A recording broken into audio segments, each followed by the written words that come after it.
জাতিকে সর্বশ্রেষ্ঠ মাখলুকাত করে তৈরি করেছেন এবং একে সবার সমস্ত মাখলুকাতের উপরে সম্মানিত করেছেন। কে জানাচ্ছে? আল্লাহর কোরআন, সূরা বাকারা প্রথম পারা আয়াত নম্বর 30।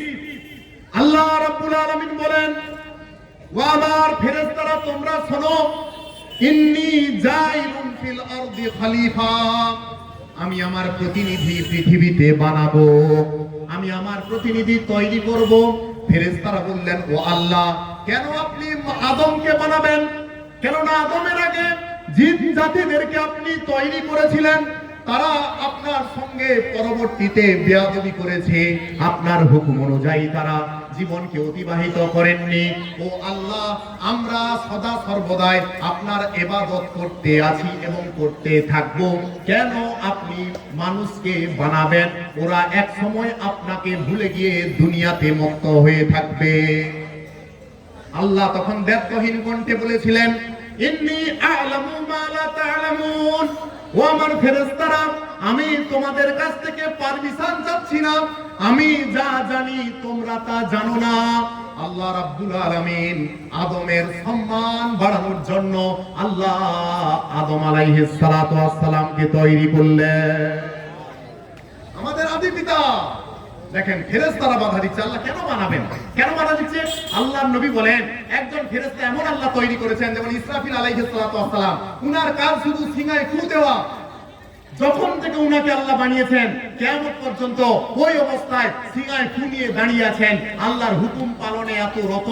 কখন আল্লাহ আদেশ করবে, সিংহায় ফু দেবে, কিয়ামত হয়ে যাবে। আমি আপনি 24টা ঘন্টা কত সময় আমরা আল্লাহর হুকুম অনুযায়ী চলি, আর কত সময় শয়তানের গোলামি করি। বুকে হাত দেন, বুঝতে পারবেন। সেই কারণে ফেরেশতারা বলছিলেন, ও আল্লাহ, এত ফেরেশতা, অগণিত ফেরেশতা, কোটি কোটি কোটি কোটি ফেরেশতাকে যে আপনি তৈরি করেছেন, সবাই তো আপনার ইবাদতে নিমগ্ন, কেন আপনি আদমকে বানাবেন? আল্লাহ বলেছিলেন, আমি যা জানি তোমরা তা জানো না। আল্লাহ তারপরে আদম আলাইহিস সালাতু ওয়াস সালামের মর্যাদাকে বাড়ানোর জন্য আল্লাহ একটা প্ল্যানিং করলেন, ফেরেশতাদেরকে না বলে। আল্লাহ কি করলেন?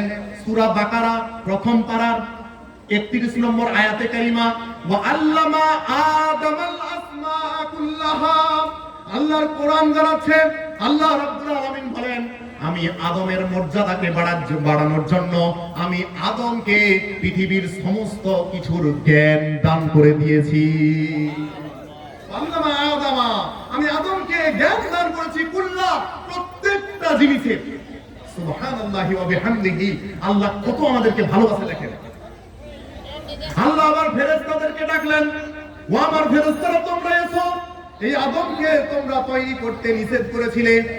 আদম আলাইহিস সালাতু ওয়াস সালামকেও ডাকলেন, ফেরেশতাদেরকে বললেন, ও আমার ফেরেশতারা তোমরা বলো তো এই সমস্ত কিছুর ব্যাপারে বলতে পারবে? ফেরেশতারা তখন বলেছিলেন, সুবহানাকা লা ইলমা লানা ইল্লা মা আল্লামতানা, ও আল্লাহ তুমি তো পাক পবিত্র, যতটুকু আমাদেরকে আপনি জ্ঞান দিয়েছিলেন তার বিন্দু মাত্র এক চুল পরিমাণ আমরা বেশি কোনো কিছু জানি না। আল্লাহ বলে, ঠিক আছে তোমরা থামো। আল্লাহ আদমকে ডাকলেন, ও আদম এই সমস্ত কিছুর ব্যাপারে বলো। আল্লাহ তো আদম আলাইহিস সালাতু ওয়াস সালামকে পূর্বে সমস্ত কিছুর জ্ঞান দিয়ে দিয়েছিলেন, শুধু মর্যাদা বাড়ানোর জন্য আদম আলাইহিস সালাতু ওয়াস সালাম সমস্ত কিছু বলে দিলেন। সুবহানাল্লাহ বলতে মন চায় না?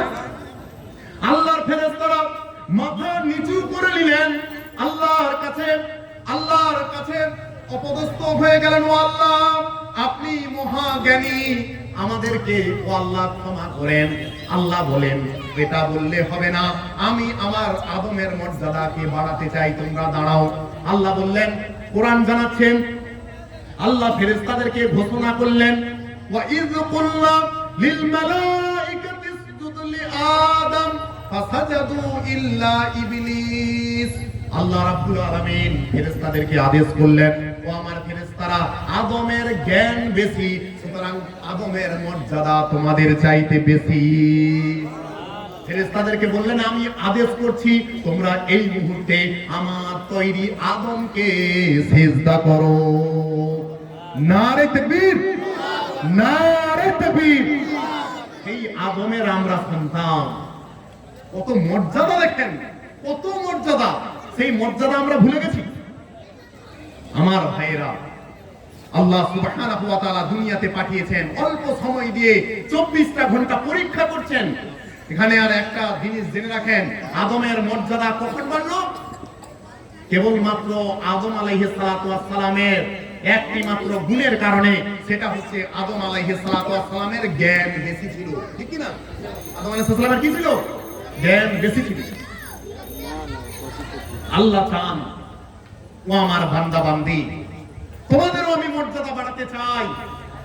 তোমাদের ভেতরে যার জ্ঞান বেশি, সে আমাকে বেশি জানবে, আমার শরীয়তকে বেশি চিনবে, আমার কোরআনকে বেশি বুঝবে।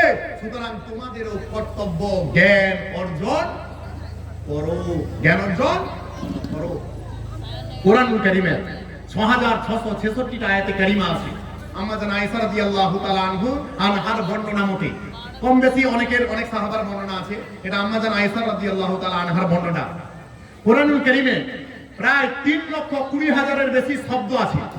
আল্লাহ সুবহানাহু ওয়া তাআলা জানেন আমার বান্দার কোনটা সবচেয়ে বেশি প্রয়োজনীয়, তাই আল্লাহ রাব্বুল আলামিন পারা নম্বর 30 কোরআনুল কারীমের সূরার নাম সূরাতুল আলাক, আল্লাহ প্রথম আয়াত অবতরণ করলেন, প্রথম যে শব্দ ইকরা। সবাই আমরা জানি আল্লাহর রাসূলকে আল্লাহ বলেন, ও আমার হাবিব, আপনি পড়ুন, আপনি পড়ুন, আপনি পড়ুন। পড়াশোনা করা এতটা গুরুত্বপূর্ণ ইবাদত, তাই আল্লাহ রাসূলও ঘোষণা করলেন, যে জানে আর যে জানে না উভয়ে কি সমান হতে পারে? কখনো না। আমার ভাইয়েরা, হাত জোড় করে বলি, সন্তান সন্ততিদেরকে ভিক্ষা করতে হলেও আপনি লোকের কাছে হাত পাতুন, কিন্তু ছেলে মেয়েদেরকে সুশিক্ষায় শিক্ষিত বা শিক্ষিতা করান।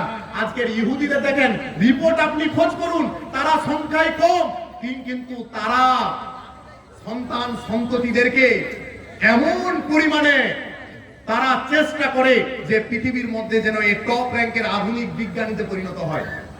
একটা পেপার পড়ছিলাম যে মায়ের পেটে যখন সন্তান আসে, ওরা সেই মাকে একটা নির্দিষ্ট জায়গায় নিয়ে চলে যায় এবং ভালো খাবার দিয়ে এবং সুন্দর করে ওই মাকে লালন পালন করতে থাকে।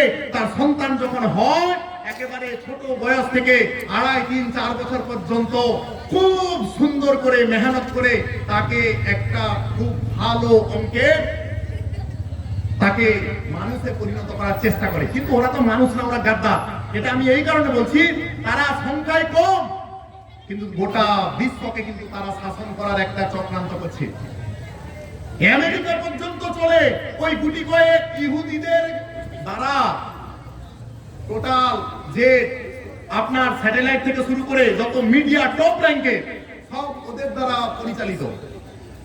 আজকের ফিলিস্তিনিদেরকে দেখেন কি করছে, আমি পরে আসতেছি। আমার ভাইয়েরা, আল্লাহ সুবহানাহু ওয়া তাআলা বলছেন, সুশিক্ষায় তোমরা তোমাদের সন্তান সন্ততিদেরকে শিক্ষা অর্জন করাও।